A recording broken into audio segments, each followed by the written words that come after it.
just just walk away. Just just leave the gas and walk away. And I, Lord Humongous, will let you live. Just walk away.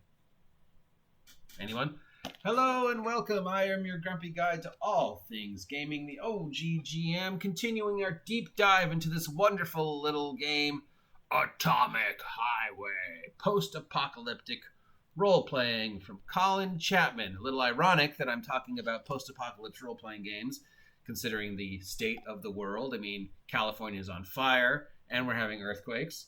Everything on the other side of the Rockies is getting bombarded by floods and tornadoes and superstorms and volcanoes and giant insects.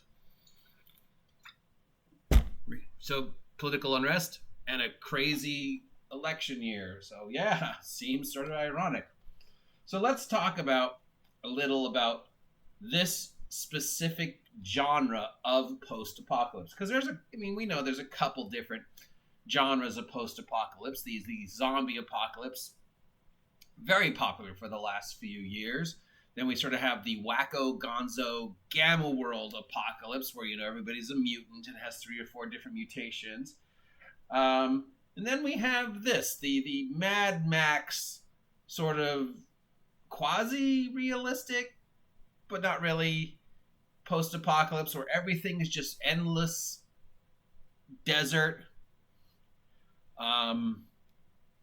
There's only a few humans left in small pockets of society, and everything else is just these rampaging scavengers in cars who are fighting for parts and, I guess, gas, and just the reputation of being the best road warrior. And for some reason, we put shark fins, roofing nails, and the head of a goat on our car.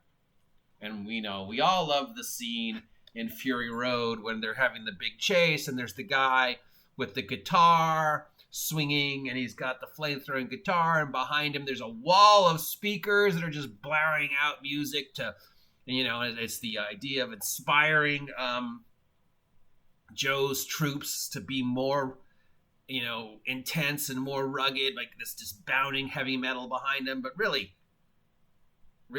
would somebody actually build a gigantic wall of speakers when parts and gas and people are so scarce that was like the first thing the guy's going to go? It's like, well, I have my choice between surviving another day or building a giant wall of speakers that I might use in a chase someday.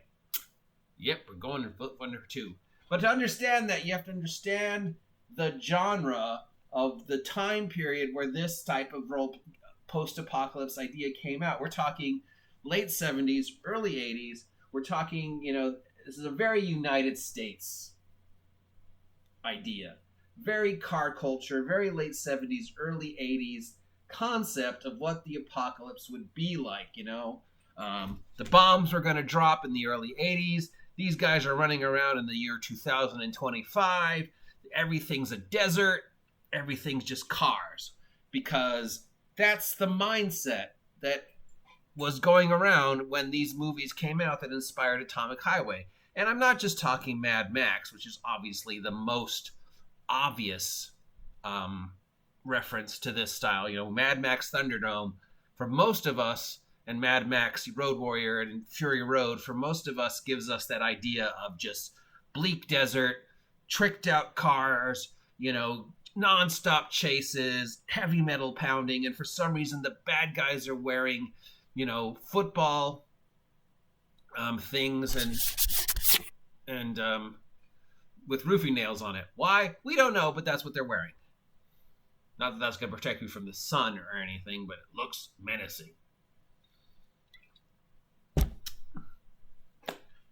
So, in order to understand that, you have to understand the car culture of the 70s and the early 80s, and the idea of just the genre of car movies were so huge in the late 70s, early 80s. And we're talking, Smokey and the Bandit, Cannonball Run, Gone in 60 Seconds. We're talking, great chase movies like, the one with Gene Hackman, and I forget the name, but BJ and the Bear, and just movies about cars, movies about trucks, movies about races, movies about, that Smokey and the Bandit idea of just speeding across the country in a non-stop race. And at the same time, as the fear of the Cold War is just pounding the American psyche, we have this, we don't really know what's going to happen. Are these bombs going to drop? What are the bombs going to be like? Because, World War II is still in some of the memory of some of us, but we've gone through, since World War II, the 50s. We've gone through the decade of love that was the 60s, and we're off in Vietnam and stuff like that, and interfering. And we've got just the very beginnings of Afghanistan, and we've got the Bay of Pigs. We've got the space race. We've got beginning action movies, and we've got this collective unconscious idea of what the nuclear bombs are going to be like and what the future is going to be like. And car culture and car movies were so prevalent, and we combine that with just the look of gangs. And you look at the movies like The Warriors, and you look at movies where the color gangs are starting to appear. Now maybe the color gangs aren't as ridiculous as they were in The Warriors, but just that idea of these disenfranchised youth, punk rock starting to become a thing, the barrier between classes becoming a thing. People were dressing up, and gang wars were really starting to erupt. It was a rough and tumble time for a lot of people. Detroit was just starting to fall, and at the same time that the technology barrier was just getting thinner and thinner, and we were fearing, machines and computers. But cars were a thing that were just uniquely American, and cars were a thing that we could understand. It was something you could build with your own hands. It's something that represented just everything that was toxic masculinity, plus the freedom of the open road, and the idea that cowboys on their horses had become one lone man driving across the endless countryside in his V8 Interceptor. Add to that Roger Corman's Death Race 2000, and the idea that in the future we would take the ridiculousness of game shows and push them even further. How far can we push game shows? How far can we push people's desires to see the carnage of football and see the carnage of pro wrestling and see that gladiatorial carnage? Combine that with car culture, and you've got Death Race 2000. You've got, Carradine driving around as Frankenstein, knocking people for points.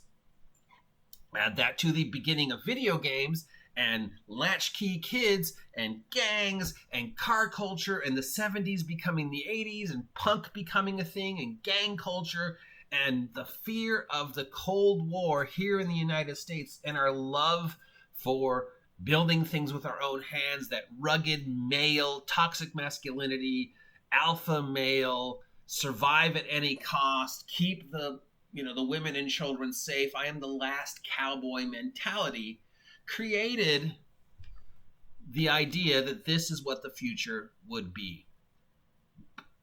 Long, endless stretches of nothingness, a few survivors in small, tight-knit societies in the middle of nowhere, sort of representing that idea of the Central America was dying out as people were just going to the two coasts, and we have the whole Route 66, everything on those long highways is just coming to a close, and just we have miles and miles of Americana that is just being abandoned.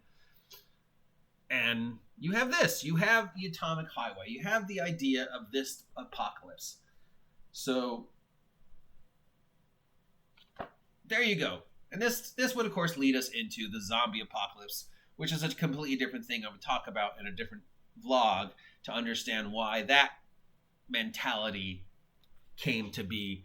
But this hopefully explains why this style of post-apocalypse, why the cinematic Mad Max arc to Damnation Alley. Let's not forget Damnation Alley. There's a homage to Damnation Alley right there. Smokey and the Bandit. Cannonball Run, Gone in 60 Seconds. Support me, Coke. I will sell out.